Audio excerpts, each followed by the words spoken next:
Hello everyone! Welcome sa another vlog ng aming buhay dito sa Germany. So for today's video, since nag-start na talaga ang spring season dito sa amin sa Germany, ngayon is I'm really excited na ipakita sa inyo yung itsura ng ating garden. But before that, kailangan natin itong linisin. Ang gagawin pala natin is itutour ko kayo sa aming garden. What are you doing there?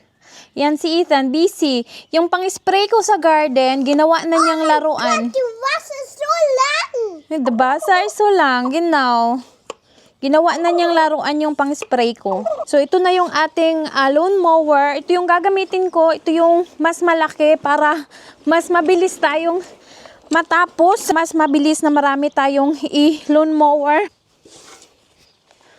Ang daming mga kailangan tanggalin bago mag-start dahil si Ethan is ang dami niyang laruan na itinatapon niya dito sa garden.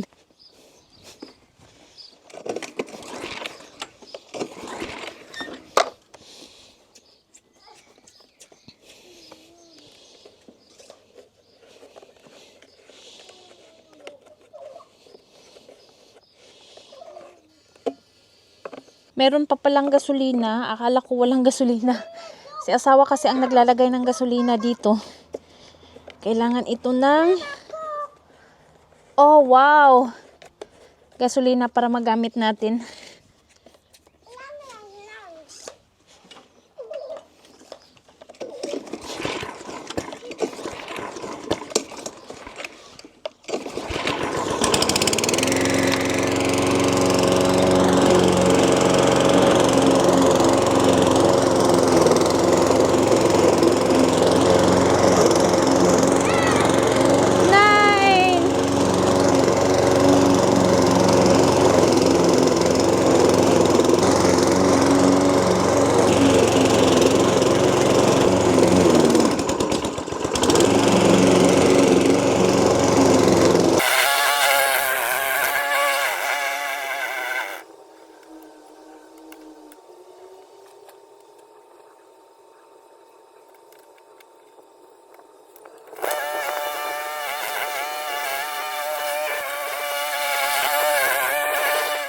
Guys, ngayon it's 5:20 and very sunny pa ngayon dito sa amin dahil kapag papunta na sa summer season, magsisimula sa spring season, mahaba na yung araw dito sa amin. So guys, it's already 5:21 ng hapon dito sa amin. Nakapag-lawn mower na ako pero hindi lahat na lawn mower natin. So, gusto ko sana na malinis ipakita sa inyo kaso hindi na nakaya dahil nga malaki yung space namin.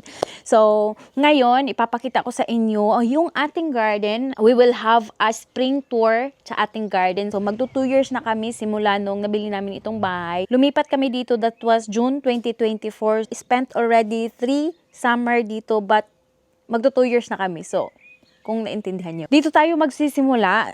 Ito na yung ating red currant. So, ito pala is red currant and itong nasa dito sa gilid is ito yung mga black currant. Ito yung pinakamapula na prutas dito sa garden natin na libre every year sa amin. Super maasim siya pero masarap siyang i-mix mo siya sa asin. Pero ang ginagawa namin dahil super madami yung harvest namin every summer dito sa red currant namin is minimix namin siya sa aming mga marmalade like sa cherry marmalade. Dahil may cherry din kami dito sa garden, papakita ko mamaya yung mga blackberry marmalade namin. So dahil yung marmalade usually para hindi masyadong matamis is nilalagyan ng sour, yung minsan nilalagyan ng lemon, pero kami is ang minimix namin is itong mga red currant. I'm very happy dahil nung nabili namin itong property ay meron na kaming mga iilan na mga prutas dito and isa nga itong red currant. Hindi ko siya maputol-putol dahil nga very memorable ito dahil ito yung una na harvest namin nung dumating kami dito at nung nabili namin itong bahay. Itong property pala na nabili namin, it's 1,300 square meter yung laki niya.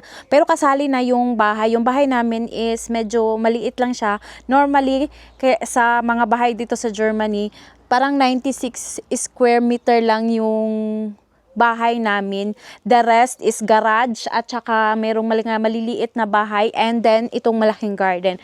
So this one, ito yung trampoline na binili ko kay Ethan. So malaking trampoline, napakalaki. And nagagamit talaga niya dahil ito yung gustong-gusto na nilalaroan ni Ethan dito sa garden at kapag meron kaming mga bata na mga bisita, dito sila naglalaro. Tapos dito namin siya nilagay malapit dito sa garden house, hindi garden house, Mediri ni asawa. So ito yung pinapanday ni asawa na Mediri house. Ipapakita ko sa inyo sa susunod kung ano yung gagawin niya. Noon, nung bago namin itong nabili, this was a big garden house, very nice garden house.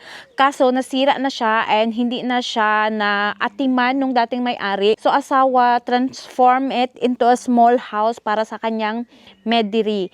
Yung sa ginagawa ni asawa, habi niya na ginagawang honey wine. Yan yung pinagkakabsihan ng aking asawa besides sa kanyang trabaho. So ito dito sa gilid, meron tayong mga maliit na bahay-bahay. Meron na ito nung lumipat kami dito nung nabili namin itong property. I don't know kung ano yung ginawa or nilagay dito nung dating may-ari. But dito, nilagyan ko yan ng mga, lagayan ko yan ng mga tools ko sa garden. Yan naman yung mga tools ni asawa for making or yung parang carpenting tools.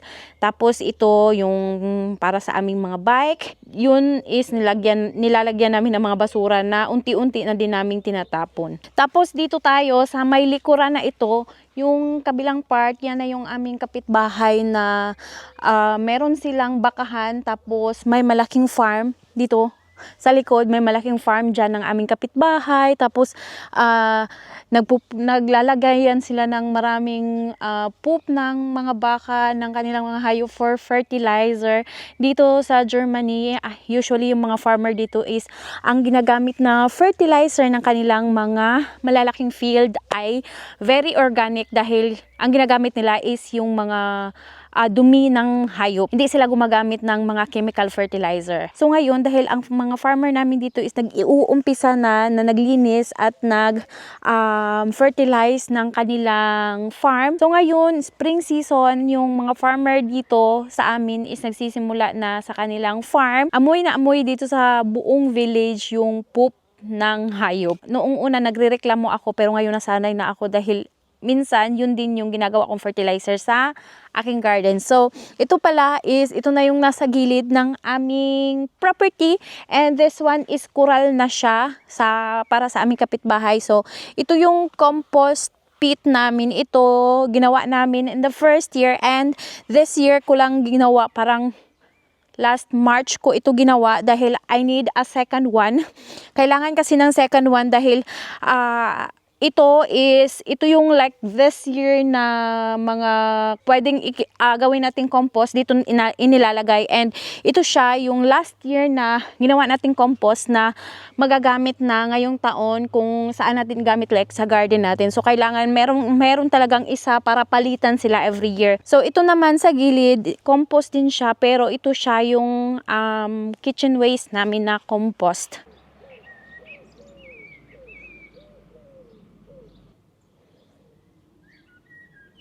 So guys, nandito na tayo sa aking garden. Ito yung aking garden. Ngayong taon, hindi ko pinalakihan yung aking garden.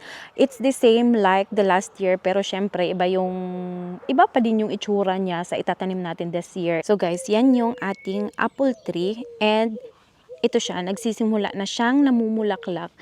Hopefully this year ay marami siyang bunga. Yan, 1 at saka ito, 2. Yan, yung dulo apple tree din yan siya. And this one is yung ating cherry tree na ang dami nating na-harvest last year. Tapos naman in this side, ito yung 2 plum trees na sobrang dami talaga ng bulaklak ngayong taon. Hopefully, madami din siyang bunga. Tingnan nyo yan, grabe yung bulaklak niya. Ito yung green na plums and ito yung yellow plums na maliliit na mirabellen. Last year, wala itong masyadong bunga. Pero in the first year, grabe sobrang dami ng bunga nito. Baka this year, marami na naman siyang bunga. Hopefully. But this one, napakasarap din ito. Hindi ko alam kung anong variety siya ng plums, pero green yung kahit hinog siya, green yung kanyang kulay. For our first garden bed, so ito siya yung itinanim natin last time na mga salad. Nag-uumpisa na silang lumaki and I'm so excited na makapagulay na tayo dito dahil I'm sure ito yung una natin na ma-harvest dito sa garden. Last time, nagtanim ako dito ng mga pechay pero I don't know, hindi ko sila nakikita dito. I don't know kung tumubo ba sila or hindi. And this part, I think nagtanim din ako ng iba pang, I think salad, but hindi ko siya makita. And mayroon akong bagong itinanim dyan. Kaso, wala pa, I think hindi pa tumubo. So, ito naman yung garden bed natin na unti-unti na din na tumubo. Ito yung ating mga sibuyas. Itinanim ko ito, I think beginning of March. Ang mga sibuyas kasi is, maganda siyang itanim, malamig pa dito sa amin, but dahil malamig, kailangan siyang protektahan, so nilalagyan ko ng ganito, hoy, ang tawag nito dito sa Germany.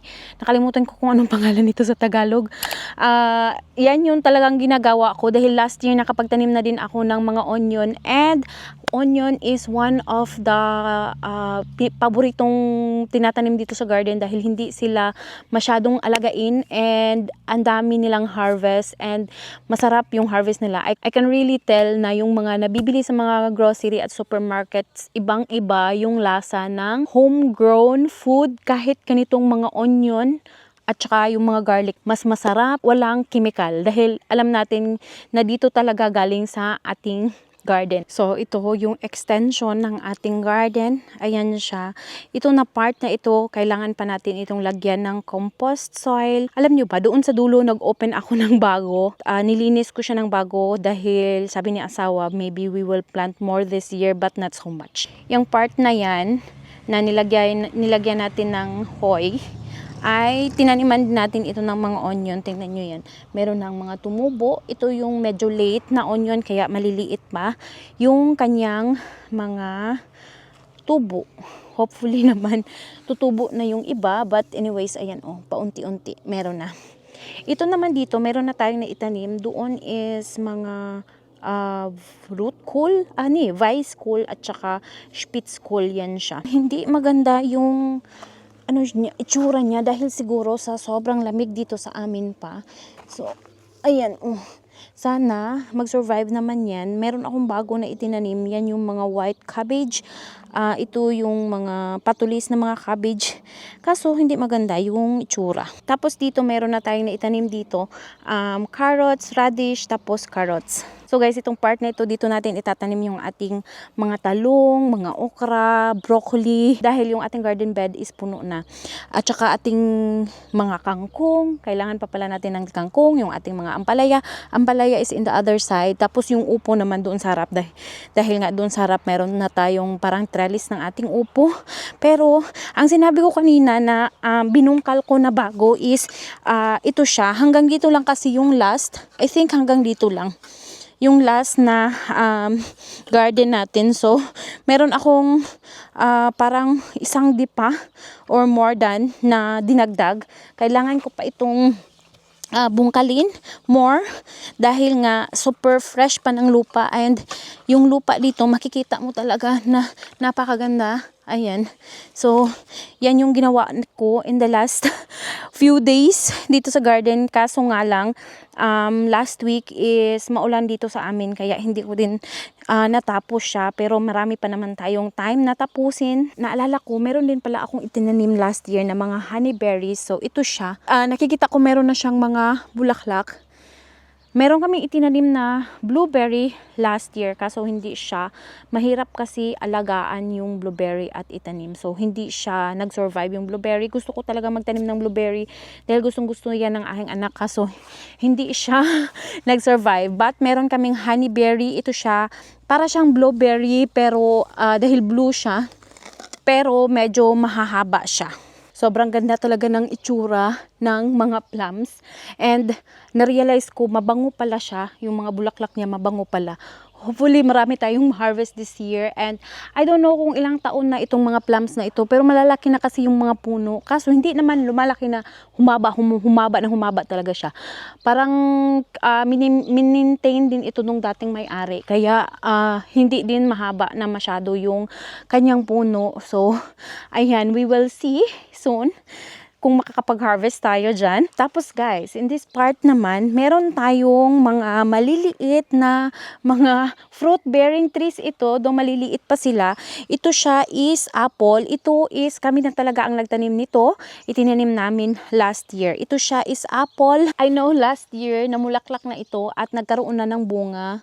Ngayon, wala akong makita na bulaklak sa kanya, but it's okay dahil sobrang liit pa din naman niya. Tapos, this one is also an apple. I don't know kung ano yung variety na apple, basta itinanim namin ito siya dito, and ito din is hindi humahaba. And dito is meron tayong pears. Ito yung pinaka-special na apple na itinanim namin. Ito siya is 10 years na ito na nasa malaking paso. So, kahit nung wala pa ako dito sa Germany and si asawa at yung kanyang nanay is naninirahan pa sa apartment, meron na silang maliit na apple tree. And nasa balcony lang talaga nila. And after 10 years, nandito na siya, naitanim na siya sa lupa. Last year namin ito naitanim and tinanim namin siya. Medyo humaba siya, though hindi naman ito yung talagang lumalaki, pero ngayon sobrang dami nakita ko, sobrang dami ng bulaklak. Super blessed talaga kami dito sa aming bagong nabili na property dahil nga nakakapagtanim kami and nakakapag-harvest kami ng libre. Hindi na namin kailangan na bumili, and alam nyo na sa panahon ngayon lahat na talaga is mahal. Mas mabuti na talaga na meron tayong mga pananim sa garden, kaya every time nagtatanim talaga ako. Another bago na naitayo natin dito sa garden this year, dahil last year wala naman itong garden house. So I really make sure talaga na magkaroon ako nitong garden house dahil pinaka-importante siya, lalo na kapag malamig pa yung weather. Tapos ayan, meron na nga akong mga plants na unti-unti na tumutubo at lumalaki. Kailangan ang garden house dahil hindi naman lahat is doon sa loob ng bahay, dahil din mapuno yung bahay ng mga pananim ko. So ayan, ito yung ating garden house or greenhouse dito sa garden. Dito din pala sa loob ng ating garden house, dito ako nagta-transplant ng aking yung mga seedling ko na malalaki na, itina-transplant ko siya dito dahil nandito din yung aking mga soil. Yung aking mga seeds, nandito din sila, though kapag sobrang mainit na, ay ipapasok natin yan sa loob ng bahay. Bago tayo magtatapos sa ating vlog, itatanim muna natin itong bago natin na nabili na strawberry. Ayan, meron na siyang mga bulaklak and ready na yan siya. Soon, makakapag-harvest na tayo ng maraming strawberry sa garden. Yan yung paborito ni Ethan na hina-harvest sa garden.